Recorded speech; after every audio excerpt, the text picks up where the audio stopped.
Hey, what's up, family? Yeah, back at it again, man. Back at it again. I told myself I'd try to come in a couple, at least once a week just to see the work. I'm still amazed at it.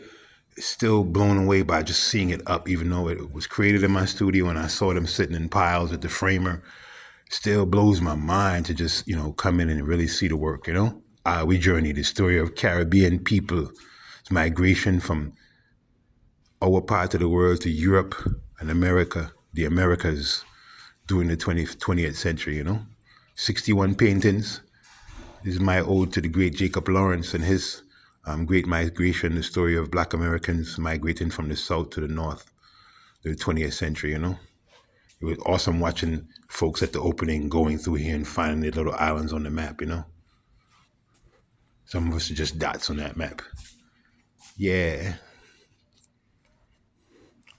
just the times.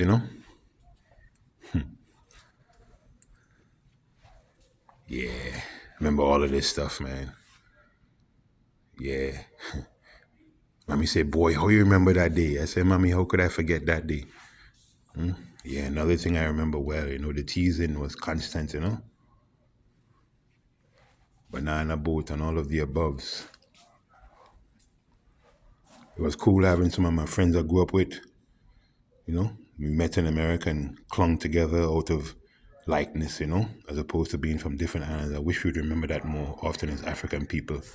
But these two we lingered on because this is from old times, the bad boy, the rude boy with the clerks, we all still love them, and the dress code and the basement parties where we really started to indulge our culture and really understand what it was like to be us. And then how we was party, carnival time.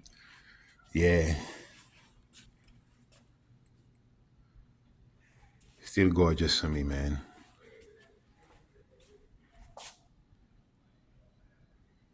Yeah. Ancient future welcoming everybody in here, you know? I call them the children of Mokojumbi. Here's her sister out here. I had to put somebody at the entrance to really blow people's mind to start off. That's her there. Mama Calypso, watch her. Yeah, man, about 12 feet tall, 13 feet tall. Children of Mokojumbi. And over here is my ode to the great Richard Hunt, who we lost earlier this year. Usually works in metal. I love working in wood. One day maybe metal. It's called Forever Reaching. And watch her, man. She's sexy. Watch how she's sexy. Watch how she's sexy. Yeah, and the clothes were designed by yours truly. I give thanks to my grandparents for all the time spent in that tailor shop and that seamstress shop, learning how to put clothes together. Yeah, Rasta. The way we set it up was we put everything in the front. The show was in the front. The 61 paintings are in the front. Here's the placard. You guys can get it an eyeful if you're still on the tape. I'm sure a lot of you know how to work this whole 21st century style we're doing here. You know?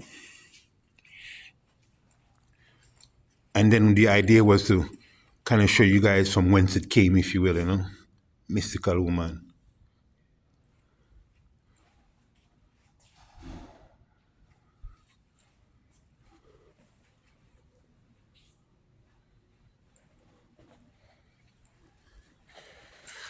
Mahogany pods.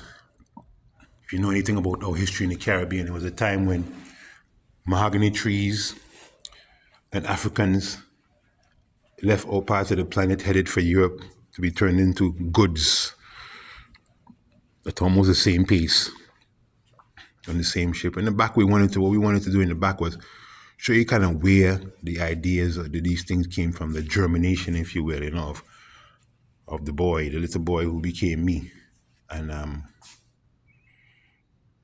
embrace culture more than anything else. For Your Tongue Heavy Like a 56 is a cover of our last book. I say that because a new book is in the mix, should be out in a couple of days called Season Rice. Just the culture of us, those things there, that is our sugar. If you're from the Caribbean, we don't necessarily have cotton fields where you can see them here and get flashbacks. We have sugar mills that some of our governments are so asinine that they allow folks from Europe to come and turn them into restaurants and places of laughing, not realizing those are shrines.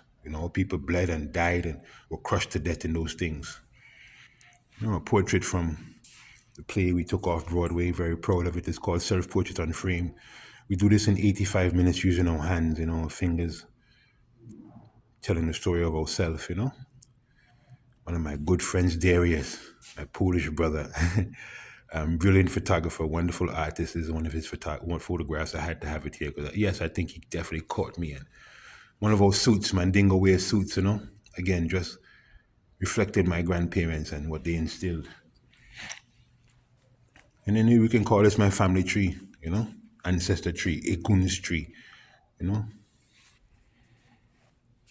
Because of our history, because of our story, us African people in this hemisphere, we have to invent our bloodline beyond the blackness of slavery, the darkness of slavery, if you will, the wickedness of slavery. It erased many, many things, and some of those things were connections, but it's in there, you have to just re-embrace it and recreate it. So it's my family tree with everybody all the way back to the roots.